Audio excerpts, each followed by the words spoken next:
Hi, so today I'm going to talk to you about applying at certain agencies for interpretation. So after completing your training as a healthcare interpreter, you'll want to get some practical experience. You can get that through internships or volunteer work in healthcare settings, where you'll familiarize yourself with these settings. You'll hone your skills in real life scenarios. You'll get used to the medical terminology, certain ethical considerations, and the dynamics of patient-provider interactions. The practicum that we did this summer is one such example where you can get practice. This not exactly real life experience, but it simulates it, so it's very helpful. And then once you've gained practical experience, that's when you'll want to apply to agencies and organizations that actually hand out assignments. You can find such agencies by just doing a quick Google search or by asking around. You could ask fellow interpreters that you might have met along the way through your training, or your practice. You might ask also your instructors and the different contacts that you might have made throughout your interpreter journey so far. Today, I'm going to talk about the application process for two of such organizations, the Immigrant Women's Services Ottawa, IWSO, which you guessed is based out of Ottawa, and MCIS Language Solutions, which is based out of Toronto. So let's start with IWSO. What is IWSO? Well, it's a community-based agency serving immigrant and racialized women. They create opportunities for women as they integrate into a new society, rebuild their lives free of violence, and achieve their personal goals. It's an organization that every year helps over 2,000 women and children through their services. Now, in terms of interpretation services, what they do particularly is they help women who are victims of intimate partner violence. And the appointments are usually related to healthcare, or they can also be legal in nature. IWSO actually has quite a complex and long onboarding process. Given the people that you'll be working with, they're among the most vulnerable in the population. They're women who are victims of violence or survivors of violence. Plus, they're also immigrant women. So given the vulnerability and the sensitivity of the topics, they do have a very rigorous process for their interpreters. First of all, well, of course, when you apply, you have to send your CV and your relevant certifications, education. If they think that you would be a good fit, you then have to take a class, which actually costs $700 to attend and spans over what would be like a typical university semester. So like for a fall semester, it would maybe span over like from September to December, something like that.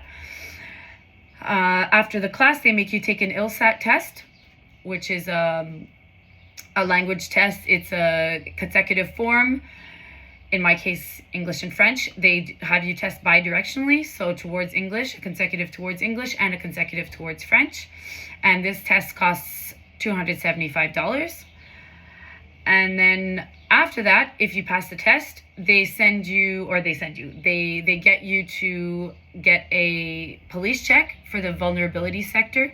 So this check actually just checks your background and makes sure that you're someone who doesn't have any criminal background, who is safe and can be trusted with people who are vulnerable in the population, such as victims of violence, or often it's children, for the vulnerability sector. And in Quebec, it's quite easy actually to get a police check for a vulnerability sector police check. All you have to do is go to spvm.qc.ca and find their background checks, and then you click on the vulnerability sector and you get a selection of dates and times. Usually you can get an appointment within the week or within 2 weeks. It's pretty easy, and there's a lot of time slots available. It's not very long. It takes 15 minutes or so once you get your appointment. And then once you have the results of that check, you can start getting assignments.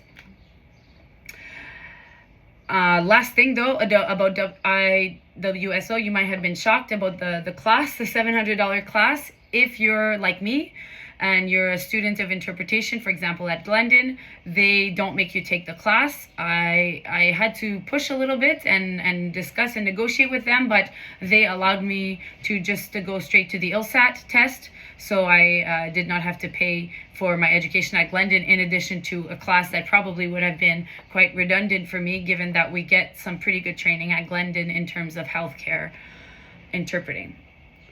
Now for MCIS, the process is a bit simpler. You send in your CV as always, and with any relevant certifications, and then you go through their onboarding process.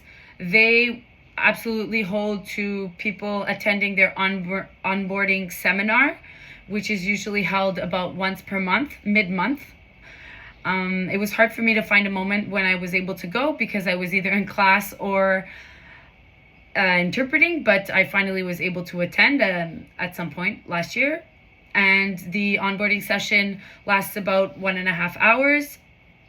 And in that onboarding session, they talk about their platform and different elements related to interpreting.